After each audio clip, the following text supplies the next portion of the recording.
s'agit de 9 médecins. Ils sont tous anesthésistes réanimateurs. Ils ont tous eu une expérience de guerre dans le Donbass. Actuellement, donc, ils vont passer 7 jours en France.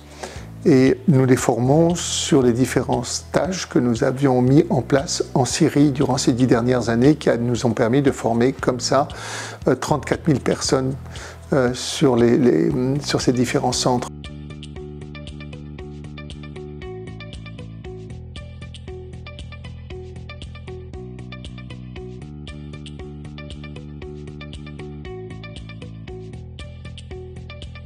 On est sur la première phase qui a lieu à Metz en France, où on forme les futurs formateurs aux techniques à la fois de médecine de guerre et aux techniques pédagogiques d'enseignement de ces techniques. Cette formation est une formation essentiellement pratico-pratique qui veut mettre en place des algorithmes de prise en charge des victimes pour s'approprier justement ces schémas opérationnels. What I expect from these courses, it's to improve my knowledge and experience. I feel that here in France we're now doing a very important job, and these courses can provide us knowledge which is going to be sufficient, what's going to be, I guess, on time right now in Ukraine. La deuxième phase aura lieu en Ukraine, au centre de formation à Lviv, qui permettra d'entraîner l'ensemble des personnels qui en feront la demande à des techniques de sauvetage en situation de conflit.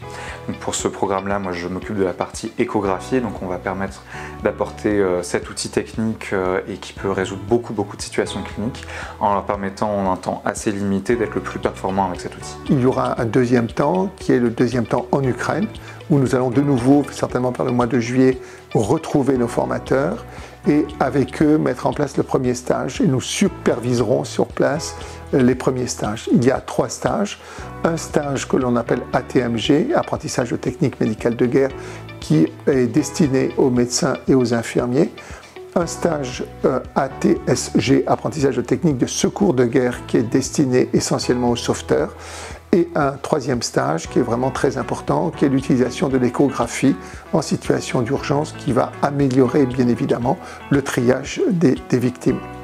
Ce sont les 3 premiers stages que nous allons mettre en place. Il y en aura d'autres derrière, en particulier un stage pour les chirurgiens de guerre et un stage aussi à la prise en charge des victimes chimiques pour le cas où le chimique serait utilisé en Ukraine.